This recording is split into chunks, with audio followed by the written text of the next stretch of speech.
दोस्तों नमस्कार। आशा है कि आप अच्छे होंगे। ये मेरी एक नई किताब है, बाज़ार में आई है, विनमस फैंग्स ऑफ कोबरा। इसमें बताया गया है कि इस्लाम के खूनी दांत, कुरान की आयतें इसमें लिखी हुई हैं और किस तरह पूरी दुनिया में इस्लाम ने यहूदियों का, हिंदुओं का, ईसाइयों का, सिखों का, बुद्धिस्ट का, कोई भी कौम ऐसी नहीं है जिसका कत्लेआम नहीं किया हो। क्योंकि इस्लाम बोलता है कि पूरी दुनिया में इस्लाम फैलाना है और इसके लिए कत्ल करना है। इसमें कोई शर्म और लिहाज की बात नहीं है। दूसरा ये जो कहते हैं कि इस्लाम बड़ा अच्छा है, एक भी आयत कुरान की ऐसी बता दो जो गैर मुस्लिमों के भलाई के लिए हो, तो दोस्तों बिल्कुल भी गैर मुस्लिमों के भलाई के लिए नहीं है। तो आज हमारा टॉपिक है कि डोनाल्ड ट्रंप ने बोला कि सीज़ फायर हो जाना चाहिए।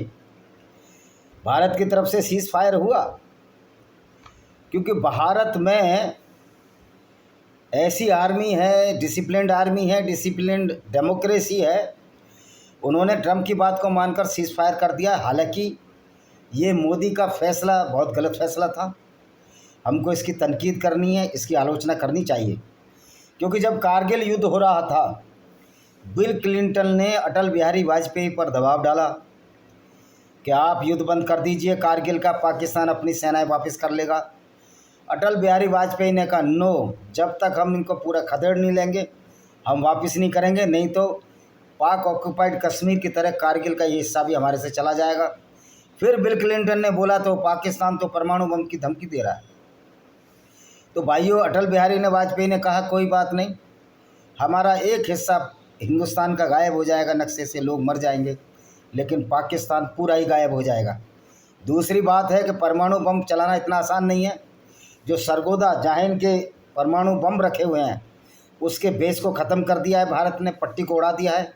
जब हम उनकी सारी पट्टियाँ, हमको पता है 5 जगह इनके बम हैं, 5 जगह इनके बेस हैं, हमको पता है, ये आर्मी को भी पता है, हम नहीं बताएंगे क्योंकि फिर ये लोग शिफ्ट कर लेंगे इधर उधर, तो सारी पट्टियाँ ही उड़ा देंगे, तो बम कहाँ से चलाएँगे। दूसरी बात यह है, डोनाल्ड ट्रंप के सामने मोदी को नहीं झुकना चाहिए था।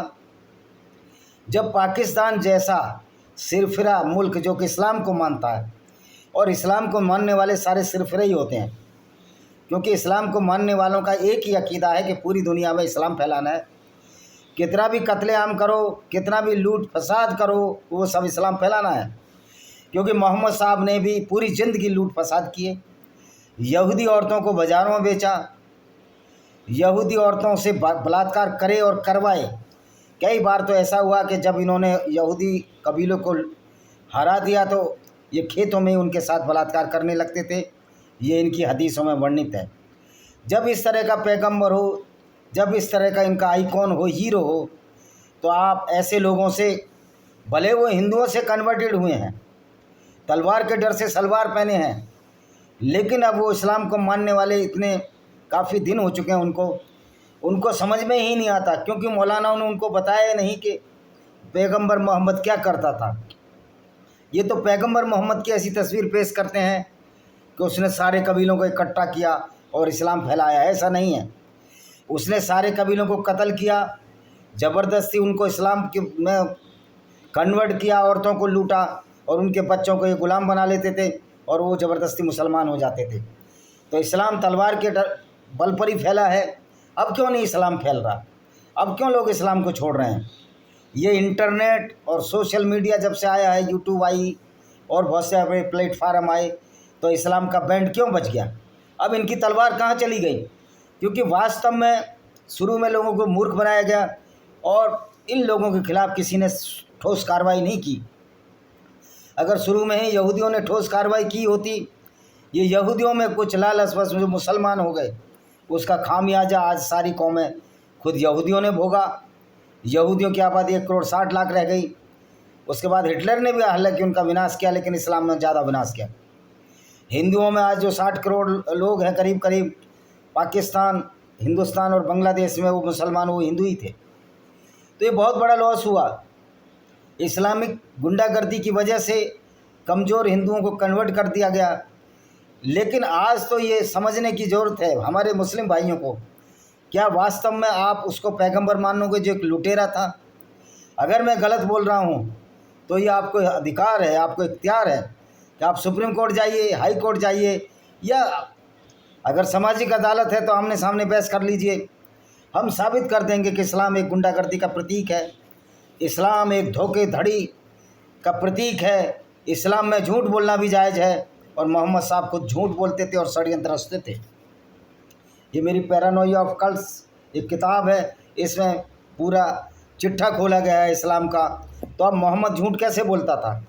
मोहम्मद ने एक आदमी जो कि शायर था यहूदी, जिसका नाम था काब बिन असराफ, उसको कत्ल कराने के लिए, क्योंकि मोहम्मद की लूटपाट के खिलाफ वो कविताएं लिखता था, तो मोहम्मद ने 4 आदमी भेजे, ये कहकर भेजे कि मोहम्मद से हमारा झगड़ा हो गया है और हम काब बिन असराफ आपके पास मिलना चाहते हैं। काब बिन असराफ एक अच्छा आदमी था, यहूदी था, पैसे वाला था। वो जब लंबे बाल थे, जब बालों में खुशबूदार तेल लगा के आया तो इन मोहम्मद के भेजे हुए गुंडों ने उसको पूछा कि आपके बालों में बड़ी खुशबू आ रही है, बड़ा अच्छा तेल लगा हुआ है। तो उसने उनको पास बैठाया और उन्होंने कहा, क्या दोबारा हम आपके सर सूंघ सकते हैं? उन्होंने उनका सिर सूंघा और उसका बाल पकड़े और उसका सर धड़ से अलग कर दिया। ये आवाज़ उसकी पत्नी ने सुनी, जो अपने घर के अंदर थी, किलेनुमा महल के अंदर थी, और मोहम्मद ने इस तरह धोखे से मरवा दिया। तो इस्लाम भी धोखेबाजी है। इस्लाम की धोखेबाजी को अलतकैया कहते हैं, यानी कि जब आपका शत्रु आपसे मजबूत हो या जब आप दबाव की स्थिति में हो तो आप झूठ बोलें और अपने आप को बचाएं। जब इन अल्लाह के नकली अल्लाह के बंदों की, जो कि पाकिस्तान में रहते हैं, असीम मुनीर जैसे की, जब हालत ख़राब होने लगी तो इन्होंने पाकिस्तान के लोगों को फ़ोन लगाया, उसके विदेश मंत्री को फ़ोन लगाया, ट्रंप के सलाहकार को, राजनीतिक सलाहकार और उनके सुरक्षा सलाहकार को फ़ोन लगाया कि हाय लोग, हम मर रहे हैं। और जब भारत ने ट्रंप की बात मानते हुए बंद कर दिया, युद्ध विराम कर दिया, तो 4 घंटे बाद इन इस्लामिक राक्षसों ने अपनी तैयारी कर ली, क्योंकि यही मोहम्मद भी करता था। वो धोखेबाजी करता था लोगों के साथ, औरतों को बाज़ारों में बेच देता था। तो क्या ये बहुत बड़ा आसन संकट नहीं था मोदी जी? अगर वो ज़्यादा तैयारी कर लेता और हमारे भारत की सेनाएं तैयार ना होती तो क्या हिंदू और ईसाई, सिख और जैन औरतों के साथ ये पाकिस्तानी फ़ौज बलात्कार नहीं करेगी? इसकी क्या गारंटी है, जब इनका मोहम्मद और उसके साथ ही बलात्कार करते थे? तो ये अलतकिया झूठ जो बोला गया वो इसलिए बोला गया कि 4 घंटे तैयारी कर लें। तो मोदी जी को अब इनकी बातों में नहीं आना चाहिए। मोदी जी, आपको थोड़ी बहुत तो फुर्सत मिलती है। अगर आप 1 घंटे ध्यान करते हो तो 20 मिनट कुरान की चैप्टर 2 ज़रूर पढ़ लेना। इसमें 286 आयतें हैं और मैं ख़ास आयतें आपको बता देता हूँ। आप चैप्टर 2 की सूरह अल बकरा की कुछ आयतें पढ़ लेना, चैप्टर 2 को फटाफट पढ़ लेना, आपको पता लग जाएगी कि कितनी गुंडागर्दी गैर मुस्लिमों के खिलाफ नफरत भरी हुई है। सूरह अल तौबा चैप्टर 9 की, सूरह अल बकरा तो पूरा पढ़ना पड़ेगा आपको, अल तौबा का चैप्टर 9 की 1 से 5 आयत पढ़ लेना, आपको समझ में आ जाएगी कि इस्लाम एक गुंडागर्दी का पर्याय है। जो आप ये हिंदू मुस्लिम भाईचारे की बात करते हो, अगर आप भी करते हो या ये अखिलेश यादव भी करते हैं, तो आप तो सब हिंदुओं के दुश्मन प्रतीत होते हो। जब इस्लाम कहता है कि भाईचारा होना नहीं, फिर आप भाईचारा कैसे कर सकते हो? फिर क्या पता वो भाईचारा कर रहा है या कोई मुसलमान अलतकिया झूठ बोल रहा है। क्योंकि इस्लाम जब वो कुरान पढ़ेगा, जब तक वो कुरान नहीं पढ़ता वो एक अच्छा इंसान रहता है, लेकिन जब वो कुरान पढ़ेगा तो वो तो कहेगा कि कुरान में तो कैसे भी इस्लाम फैलाना है और इसमें धोखा भी देना है। तो हिंदू से कहेगा आप तो हमारे भाई हो, ये तो भाईचारा है, क्योंकि इस्लाम इसकी इजाज़त देता है। लेकिन एक दिन धीरे धीरे फिर वो आपको इस्लाम की तरफ ले जाएगा। इसको तबलीगी कहते हैं। हिंदी देवी देवताओं को गाली देगा, लेकिन मोहम्मद की बातों को नहीं बताएगा कि मोहम्मद कितना कामांध था। उसने एक सफिया बिन हुय्या को जब लूटा, उसके पिता को मारा, उसके पति को मारा, और ये उसी रात उसके साथ इसने इंटरकोर्स किया। ये इतना कामांध व्यक्ति था। जब इसने बहू, जो दत्तक पुत्र जैद बिन हरित, जो हरित का बेटा जैद था, उसको जो गोद लिया था, इसकी पहली पत्नी जो ईसाई थी, जो बाद में मुसलमान बनी पहली, खदीजा बिन ख्वालिद, उसकी पत्नी जैनब जो इसकी चचेरी भी बहन थी, उससे शादी करा दी। और एक दिन उसके घर पहुंच गया, उसको बेटा मानता था, दत्तक पुत्र मानता था। और जब उसको अर्धनंगन अवस्था में देख लिया, पर्दा हट गया हवा की वजह से, तो वहाँ इसकी काम वासना जाग उठी और इसने एक आयत उतार दी कि नहीं है मोहम्मद किसी का बाप जो उसकी पत्नी से पैदा ना हुआ हो, तो कह दिया ये दत्तक पुत्र नहीं है, और ये पत्नी मेरी पत्नी वधू नहीं है, ये तो मैं इससे शादी करूँगा। और कुरान में ये आयत उतार दी कि दत्तक पुत्र कोई पत्नी और उसके पुत्र नहीं होता, और जैनब से शादी कर ली जो इसकी चचेरी बहन थी। ये इनका कैरेक्टर है, न बहन का न भाई का, इनको पता ही नहीं होता कि ये जो बहन है कल को क्या हो जाएगी। तो ये घर में ही इस तरह की हरकतें करते हैं। और तो और कैरेक्टर का आलम ये देखिए, जब पति पत्नी को तलाक दे दे, 3 तलाक दे दे अलग अलग डिस्टेंस के बाद, अब समावधि के बाद, तो अगर वो पत्नी वापस आना चाहे तो वो पत्नी अब आ नहीं सकती, उसको दूसरे के साथ हलाला करना पड़ेगा, यानी निकाह या मैरिज करनी पड़ेगी। वैसे भी निकाह का मतलब मैरिज नहीं है, निकाह का लिटरेरी मीनिंग है सेक्स। कोई विवाह शादी नहीं, कोई महर नहीं है। ये महर भी वो जो सेक्स किया जाता है मुस्लिम औरत के बदले, उसकी काम वासना को तृप्त करने के लिए इंसान की, उसके बदले दी गई यौन दास्ता की राशि होती है महर। ये कॉन्ट्रैक्ट होता है, इस्लाम में कोई शादी वादी नहीं होती। ये उसके जो मजदूरी है वो दी जाती है, जिसको महर कहते हैं। ये कोई दहेज वहेज नहीं है। मौलाना लोगों को बेवकूफ़ बनाते रहते हैं। आप मुझे बताइए कि कहाँ औरत को दहेज दिया जाता है। महर तो वो चीज़ है जो उसकी यौन इच्छा की पूर्ति के लिए जो इंसान करता है, उसकी पत्नी को, पत्नी भी नहीं तो कॉन्ट्रैक्ट मैरिज है, जिससे निकाह हुआ है लाइफ पार्टनर, उसके लिए दी जाती है। तो जब इस तरह की बातें हों जो अपनी औरतों को बेइज्जत करते हों, तो मोहम्मद ने दूसरों की औरतों को लूटने में क्या गुरेज करना था? उसको तो वही काम करना था जो उसके फ़ायदे की चीज़ थी। तो ये काम वासना, इतनी काम वासना की आग थी मोहम्मद के अंदर। तो ये क्या आप ऐसे व्यक्ति को जो अपने इंद्रियों पर संयम न रख पाए, क्या आइकॉन हो सकता है? क्या किसी समाज का हीरो हो सकता है? जो पूरी ज़िंदगी काफ़िले लूटता रहा वो किसी समाज का हीरो हो सकता है? तो ये जो अलतकिया है ये इसी तरह का झूठ है कि जिसमें गैर मुस्लिमों को फुसलाया जाता है। और ये बिल्कुल मैं वाज़ेह करना चाहता हूँ, मैं स्पष्ट करना चाहता हूँ कि कुरान में कोई ऐसी आयत नहीं है जिसमें किसी गैर मुस्लिम के साथ दोस्ती रखनी है, बल्कि दोस्ती दिखावे की रखनी है और धोखा देकर उसको कत्ल करना है। ऐसे बहुत से उदाहरण भारत के इतिहास में है। पृथ्वीराज चौहान ने मोहम्मद गौरी को कितनी बार छोड़ा, लेकिन उसने पहली बार में ही चांस मिलते ही कत्ल कर दिया। तो मोदी जी, आपने कुरान पढ़नी चाहिए और चैप्टर 9 का 5 पढ़ें, 5 की 33 पढ़ें, थोड़ी बहुत समझ आपको भी आ जाए। ये बड़ी हैरत की बात है कि हमारे प्रधानमंत्री को न कुरान की नॉलेज है, न इस्लाम की नॉलेज है, और भाईचारे की बात करते हैं। हमारा काम पूरी दुनिया को जागृत करना है, न हमें मोदी जी से कुछ लेना है, न मोदी और किसी से कुछ लेना है। हमारा उद्देश्य मानवता की सेवा करना है, और उस मानवता की सेवा हम आखिरी सांस तक करते रहेंगे। हमारा काम है इस्लाम की उस गुंडागर्दी को बताना जो वास्तव में दुनिया के लिए ख़तरनाक है। मुझे लगता है कि डोनाल्ड ट्रंप को भी कुरान पढ़ लेनी चाहिए, और जितने भी ये नेता हैं जो अपने आप को सेकुलर होने का दावा करते हैं, मैं उनसे पूछना चाहता हूं कि जब तक इस्लाम है पूरी दुनिया में, एक भी मुसलमान हमारे देश में है या किसी अन्य देश में है, क्या सेकुलरिज्म हो सकता है? क्योंकि इस्लाम में तो सेकुलरिज्म की कोई कॉन्सेप्ट ही नहीं है। इस्लाम तो कहता है कि मुसलमान ही सर्वोच्च हैं, और एक मुसलमान 10 के बराबर है, और सारे के सारे गैर मुस्लिम चाहे वो कितने भी अच्छे काम करें, कितना भी दान दें, उनको जहन्नुम नरक की आग में जलना पड़ेगा। इस तरह की बेहूदी बातों को मानने वाले लोग क्या आपके साथ भाईचारा कर सकते हैं, जो एक काल्पनिक अल्लाह के नाम पर इतना खून खराबा आज तक बहा चुके हैं जिसका कोई हिसाब नहीं, जुल्म सितम का हिसाब नहीं। और ये पाकिस्तान के कन्वर्टेड मुस्लिमों, आप भी, आपकी जो दादियों परदादियों पर नानियों पर और पर नानियों पर जो अत्याचार तुर्किश और अरबी मुसलमानों ने ढाए, और आपकी परदादी और परनानियों को ज़बरदस्ती गुलाम और रखैल बनाया, उसकी पैदाइश में आपकी 4थी पीढ़ी होगी, 5वीं पीढ़ी होगी, 7वीं पीढ़ी होगी, आप उन्हीं पीढ़ियों के वंशज हैं।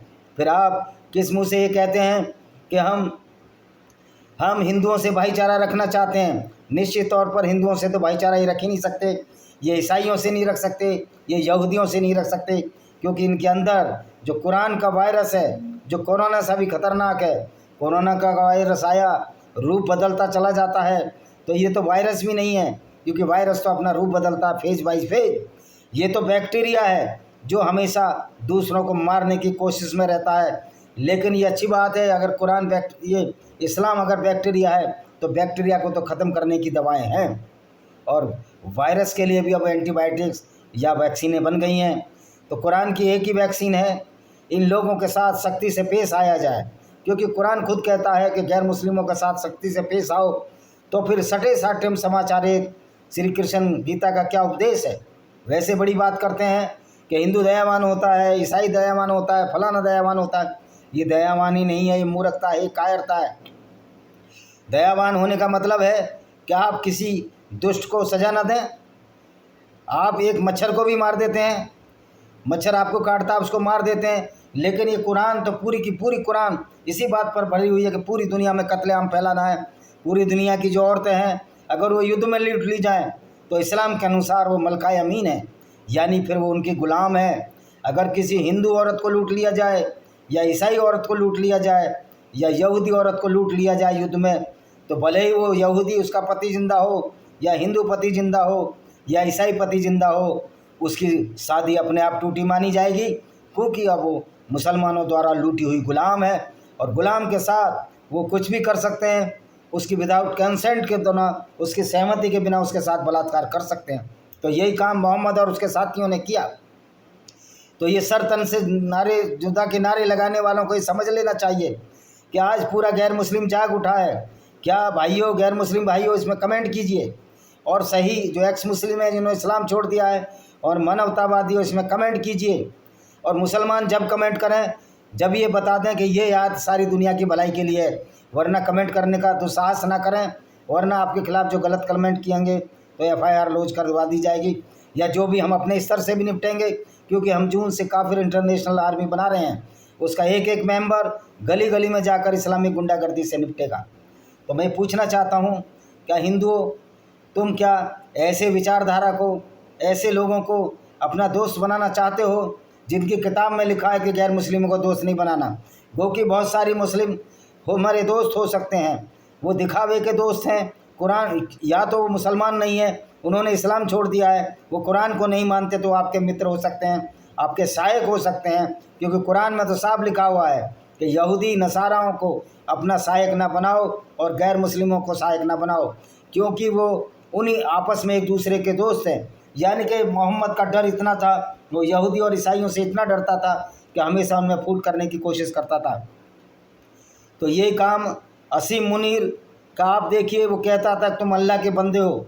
मैं असीम मुनीर से पूछना चाहता हूँ, असीम मुनीर पहले तो ये साबित कर दे अल्लाह है कहाँ। अल्लाह एक काल्पनिक आइडियोलॉजी है, उसके ऊपर इतनी मूर्खतापूर्ण बातें करके 1400 साल ये इस्लाम की धक्केमारी चल गई। क्या अब चलेगी? क्या मैं हर गैर मुस्लिम को यह आह्वान करना चाहता हूँ कि आप गली गली में इस इस्लामिक गुंडागर्दी के खिलाफ लड़ें, इस्लामिक विचारधारा के खिलाफ लड़ें। अगर आपकी आने वाली पीढ़ियों को अपनी बहन बेटियों की इज्जत को बख्शना है, बचाना है, वरना वो दिन दूर नहीं जब ये इस्लामिक गुंडे इस्लाम को मानकर, कुरान को मानकर आपकी बहन बेटियों और पत्नियों को घरों में खींच लेंगे और आपके सिवाय देखने का कोई चारा नहीं रहेगा। और आप कहेंगे ये तो बड़ा अच्छा मुसलमान था, ये तो बड़ा अच्छा भाई था। भाई इस्लाम में इसी को अलतकिया कहा जाता है, झूठ कहा जाता है। और जो मुसलमान वाकई अच्छे हैं, कुरान के हिसाब से तो मुसलमान रहे ही नहीं। इस्लाम के हिसाब से तो जो मुसलमान किसी गैर मुस्लिम से, हिंदू, यहूदी और ईसाई से दोस्ती करता है, वो तो मुसलमान नहीं है, वो तो इस्लाम की नज़र में मुर्तद है, खारिज हो चुका है, और मुर्तद की सज़ा कत्ल है। यानी कि मुसलमान भाई भी अगर हिंदू से दोस्ती करेगा और ये डिक्लेयर करेगा कि मैं इसका दोस्त हूँ, इसके लिए अपनी जान भी दे दूँगा, तो इस्लाम की नज़र में वो सच्चा मुसलमान नहीं है। कहने का तात्पर्य यह है कि एक सच्चा मुसलमान एक अच्छा इंसान नहीं हो सकता, और एक अच्छा इंसान एक सच्चा मुसलमान नहीं हो सकता। तो असीम मुनीर और जो भी मुस्लिम हैं जो इस्लाम को पूरी तरह पालन करते हैं, ये कभी सच्चे व्यक्ति हो ही नहीं सकते। ये बहसी और दरिंदे, लुटेरे और बलात्कारी हो सकते हैं। तो असीम मुनीर भी उनमें से एक है, शहबाज शरीफ भी उनमें से एक है, और पूरी दुनिया के जितने भी मुसलमान हैं अगर इस्लाम को सच्चे दिल से फॉलो करते हैं, वो सारे दुष्ट प्रवृत्ति के लोग हैं, शैतानी लोग हैं, राक्षस हैं, क्योंकि इस्लाम उनको ऐसा करने की अनुमति देता है। अब बताइए आतंकवाद किसको कहते हैं? आतंकवाद वो है जो किसी दूसरी विचारधारा को मानने वालों को कत्ल करे, दूसरों को अच्छे काम न करने दे, दूसरों को सामान्य जीवन जीने ना दे। यही काम तो इस्लाम करता है, इस्लाम भी तो यही करता है। तो आशा है कि आपको वीडियो पसंद आएगा। और मैं डोनाल्ड ट्रंप से, मोदी जी से और सभी राजनेताओं से जो गैर मुस्लिम हैं उनसे कहना चाहता हूँ कि पहले कुरान को ढंग से पढ़ें, इस्लाम को ढंग से पढ़ें, उसके बाद गैर मुस्लिमों और मुस्लिमों के भाईचारे की बात करें, वरना कोई मूर्ख बनने वाला नहीं है। और डोनाल्ड ट्रंप का आदेश उसने थता पर रख दिया, क्योंकि इस्लाम इस बात की गारंटी नहीं देता। और कुरान की नज़र में डोनाल्ड ट्रंप भी नज़र से नीच है, पोटी जितना गंदा है। लिटरली मीनिंग है कि जो गैर मुस्लिम है वो लेटरिन जितने गंदे हैं और नजस हैं। इसीलिए अखिलेश यादव भी जो मुसलमान करता पूरी ज़िंदगी इसके बाप की चली गई, इस्लाम की नज़र में ये भी जहन्नुम की आग में जलेगा, इसका बाप भी जहन्नुम की आग में जल रहा है, और शिवपाल यादव भी जहन्नुम की आग में जलेगा। सारे ये जितने भी यदमुल्ले हैं जो समाजवादी पार्टी को वोट देते हैं, ये सब जहन्नुम की आग में जलेंगे कुरान के हिसाब से। इसी तरह अभी सिखों का भी बड़ा खून उबाल मार रहा है कुछ खालिस्तानियों का। वो कह रहे हैं कि बाला और मर्दाना एक मुस्लिम था, गुरु नानक के साथ था। अगर वो गुरु नानक के साथ था तो उसका तो ईमान ख़त्म जब ही हो गया जब वो किसी गैर मुस्लिम के साथ उनका शिष्य बन गया। तो मर्दाना को आप मुसलमान किस आधार पर कह सकते हैं? नाम के आधार पर किसी को मुसलमान नहीं कहा जा सकता, क्योंकि अरबियों के नाम और यहूदियों के नाम भी ऐसे ही थे। जैसे तारिक अजीज़ एक ईसाई थे लेकिन इराक के विदेश मंत्री थे, तो नाम के आधार पर यह कह देना कि वो मुसलमान था, अगर मर्दाना गुरु नानक के साथ था तो वो सच्चा मुसलमान ही नहीं था, क्योंकि इस्लाम तो इसकी इजाज़त नहीं देता कि किसी भी गैर मुस्लिम को अपना गुरु बनाओ। तो ये इनका जो खून उबाल मार रहा है, मेरे सिख भाइयों, खालिस्तानी भाइयों, पन्नू, तुम भी नरक की आग में जलेंगे। तुम भी पोटी जितने गंदे हो, इस्लाम की नज़र में तुम भी कोई तुर्रम खां नहीं हो, तुम भी कोई बहुत ज़्यादा रेपुटेड नहीं हो। गुरु ननकाना साहिब में मैन ग्रंथी की लड़की को मुसलमानों ने किडनैप कर लिया। रोज़ सैकड़ों सिख लड़कियां किडनैप्ड हो रही हैं, लेकिन आप क्या कुछ कर पा रहे हो? अभी रजौरी में एक पूरा गुरुद्वारा पाकिस्तान ने उड़ा दिया, आपने कुछ किया? खाली बातें बनाने से, ऐसी बातें तो बहुत सारे लोग बनाते हैं कि हम ये कर लेंगे, हम वो कर लेंगे। सच्चाई क्या है, इंसानियत क्या है, उस पर अमल करोगे तभी आगे बढ़ोगे। कोई मनिंदर सिंह भुट्टा कोई पागल आदमी नहीं है। और मैं इन सिखों को भी कहना चाहता हूँ जो गुरुद्वारे में नमाज़ पढ़ने की बात करते हैं, हम पढ़ा देंगे, वो भी ज़रा कुरान पढ़ लें, कुरान का इतिहास पढ़ लें, और इस्लाम की नज़र में, मुसलमानों की नज़र में तुम्हारी क्या औकात है। जो यहूदी हैं, जो इतनी ताकतवर कौम है, उससे तो ये लड़ने का मादा रखते हैं, तो तुम यहूदियों के सामने कितने हो, क्या हो, ताकत में क्या हो, बुद्धि विवेक में क्या हो, और जो आपने को अलग घोषित करते हो। देखिए, सनातन वैदिक धर्म को कोई फ़र्क नहीं पड़ता। हमारी जो विचारधारा है वसुदेव कुटुंबकम की, उसका तोड़ किसी के पास भी नहीं है। और हिंदू धर्म में तो कोई ऐसी बंदिश भी नहीं है कि पगड़ी रखो या तिलक लगाओ या न लगाओ। ये तो फ्री है, ये तो फ्री विल की आइडियोलॉजी है। आप मंदिर जाओ ना जाओ कोई पूछने वाला नहीं है। आप नास्तिक भी हो तो भी कोई पूछने वाला नहीं है। घर में कोई बच्चा नास्तिक है तो उसको आप कुछ नहीं, कोई हिंदुओं में ये नहीं कहेगा कि नास्तिक हो गया। लेकिन अगर सरदार पगड़ी ना रखे, अगर वो ना रखे, तो आपके तो उंगली उठनी शुरू हो जाती हैं। तो पाठ ना जाए, गुरुद्वारे ना जाए, इसी तरह मुसलमान नमाज ना पढ़े तो उंगली उठनी शुरू हो जाती है। हाँ, ईसाइयों में मैंने देखा, यहाँ लिबरल ईसाई वेस्टर्न के, इंडिया के तो बड़े बदले हुए हैं, तो वो भी इतने लिबरल हैं। तो भाई जो लिबर्टी है, जो सनातन वैदिक धर्म में लिबर्टी है, ऐसी कहीं भी नहीं मिलेगी। और महिलाओं की इज्जत, और कोई झटके वटके का मीस खाने की एडवाइस भी हिंदू समाज में नहीं है कि मीट खाया जाए, बल्कि मीट का तो पूरा निषेध वेदों में भी किया गया है। झटके का मीट खाने का अगर ऑर्डर गुरुजी ने दिया है तो सोच लेना चाहिए, गुरुजी भी निर्दयता की सीमा पार कर जाते हैं। अगर ऐसा दिया है, अगर ऐसा नहीं दिया तो मैं क्षमा मांगता हूँ गुरुजी से। वैसे भी तो मैंने किसी का नाम नहीं लिया है। तो भाइयों, इस्लाम एक धोखा है, इस्लाम एक धोखाधड़ी है, और इस धोखाधड़ी में भारत फंसा, मोदी जी फंसे। मुझे लगता है कि मोदी जी अगर मुस्लिम राष्ट्रीय मंच के स्वामी कौन है, वो इंद्रवेश है या इंद्र कुमार है, उसी से पूछ लेते कि वास्तव में इस्लाम क्या है। अगर मोदी जी पढ़ें तो मैं उनको कुरान की एक प्रति ज़रूर भेंट करूंगा, और या मैं अपनी किताब ही उनको भेजूंगा, उसको पढ़ें तो समझ में आ जाएगी कि इस्लाम किस तरह की गैर मुसलमानों के साथ गुंडागर्दी है। आशा है कि आप ये किताब और पढ़ें। ये नई किताब जौहर भाई विजय कुमार पाल, इसमें बताया गया है कि किस तरह भारतीय नारियों ने अपनी इज्जत बचाने के लिए जल जौहर अग्नि जौहर किए और कहाँ कहाँ जौहर हुए। और क्योंकि इस्लाम में गैर मुस्लिम औरतों की इज्जत को लूटने का सीधा सीधा संदेश है, कि जो गैर मुस्लिम औरतें हैं आप उनको लूटिए, मलका अमीन बनाइए, यौन दासी, सेक्स स्लेव दासी बनाइए और उनको बाज़ारों में बेचिए। इसी के साथ इस वीडियो को मैं विराम देता हूँ। वंदे मातरम, जय हिंद, आपका दिन शुभ हो।